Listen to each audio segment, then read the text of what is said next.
जय श्री राधे, जय श्री कृष्णा। आज हम जो भक्तमाल जी का चरित्र सुनाने जा रहे हैं वो है श्री मांडवीय जी महाराज जी का। मांडवीय जी महाराज जी बहुत बड़े संत हुए हैं जिन्होंने यमराज को भी श्राप दे दिया। यमराज जी को श्राप देना कोई आसान, कोई मामूली सी विभूति का काम नहीं है। यमराज जी को श्राप देना कोई छोटी मोटी बात भी नहीं है। तो मांडवीय जी महाराज जी बहुत बड़े संत थे और अपनी साधना में दृढ़, और उन्हें मतलब भगवान से साक्षात्कार था। एक बार क्या हुआ कि वो बाहर अपनी कुटिया के बाहर ध्यान मग्न बैठे थे, ध्यान में लीन थे और माला का जाप चल रहा था। उधर से राजा के सिपाही भागते हुए, आगे आगे चोर और पीछे पीछे सिपाही।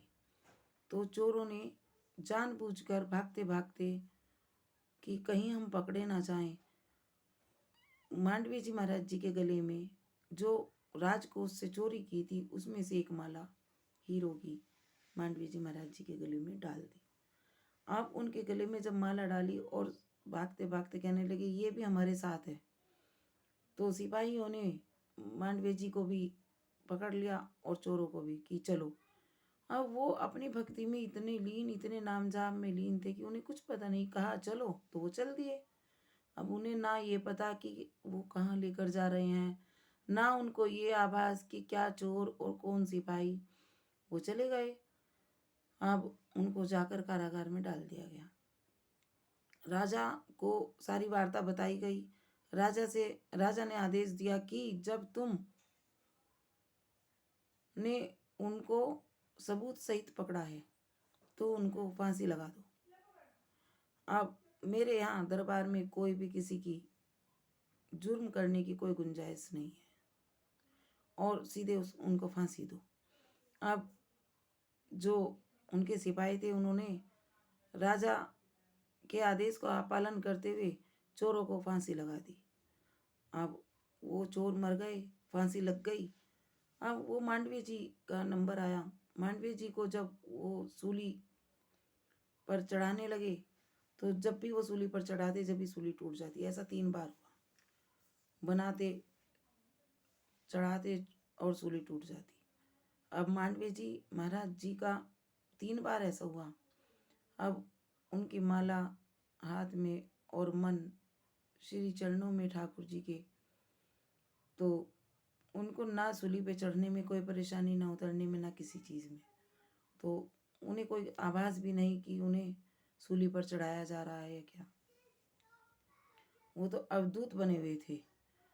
अब सिपाहियों ने जाकर राजा से कहा कि राजा साहब, जो संत के वेश में चोर है, पता नहीं क्या हो रहा है कि आज कुछ अद्भुत करिश्मा हो रहा है, या कोई पता नहीं कोई चमत्कारी बाबा है, बाबा के वेश में चोर है और या चोर के वेश में बाबा है, कुछ समझ में नहीं आ रहा। बार बार सूली तैयार करी जाती है, उनको चढ़ाया जाता है और वो टूट जाती है। राजा ने कहा कि ऐसा कौन सा चमत्कारी बाबा है या चोर है, मेरे सामने पेश किया जाए। तो उनको उनके सामने लाया गया। अब राजा के सामने जैसे ही मांडवीय जी को लाया गया, मांडवीय जी को देखते ही राजा थर थर कांपने लगा और सिंहासन से उतरकर चरणों में गिर गया। महाराज, मुझे माफ़ करें और मेरे राज्य में आपको इतना कष्ट दिया गया, आपको चोर कहा गया और मेरे से अपराध बन गया। तब इन्हें मांडवीय जी को कुछ आभास हुआ और इन्होंने कहा, नहीं राजन, आपकी कोई गलती नहीं, ये तो कोई यमराज की ही गलती है, यमराज से ही कोई गलती है, चलो मैं यमराज से पूछता हूँ। तो उन्होंने यमराज जी से पूछा, यमराज जी को बुलाया और पूछा कि मेरी क्या गलती है, क्या अपराध हुआ मेरा जो मुझे सूली पर चढ़ाया जा रहा है, मैंने कौन सा अपराध किया है। तो यमराज जी ने कहा कि आप पिछले जन्म में एक छोटे से बालक थे और आपने एक कीट पतंगे को कांटे से बीन दिया था, उसी का आपका ये अपराध आपको भुगतना आपको अपराध किया हुआ है, उसके बदले में ये आपको मतलब इसका बदला उतराई में देना पड़ेगा। इनको क्रोध आ गया मांडवी जी को और बोले, अरे एक बालक के अपराध को, बालक के खेल को और बालक के अनहोनी को तुम अपराध कहते हो? जो शास्त्रों में भी बालक के लिए अपराध अपराध नहीं होता। अनजाने में क्या हुआ, कोई भी कार्य उसका अपराध नहीं होता। और तुमने ये कह दिया जाओ तुम दासी पुत्र हो जाओ और शूद्र जाति में पैदा हो जाओ। अब मांडवी जी ने यमराज जी को श्राप दे दिया। यमराज जी हक्के बक्के रह गए।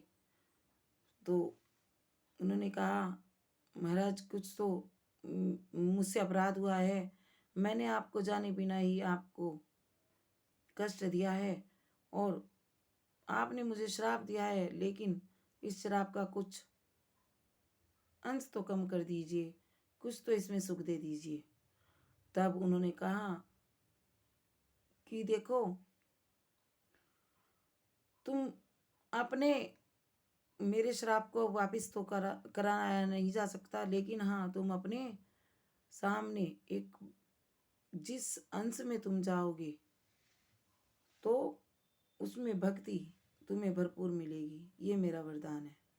और तुम भक्त बहुत, तुम्हारे गुणगान गाए जाएंगे और तुम एक शास्त्रों में तुम्हारे भक्तों के नाम में नामावली में नाम आएगा।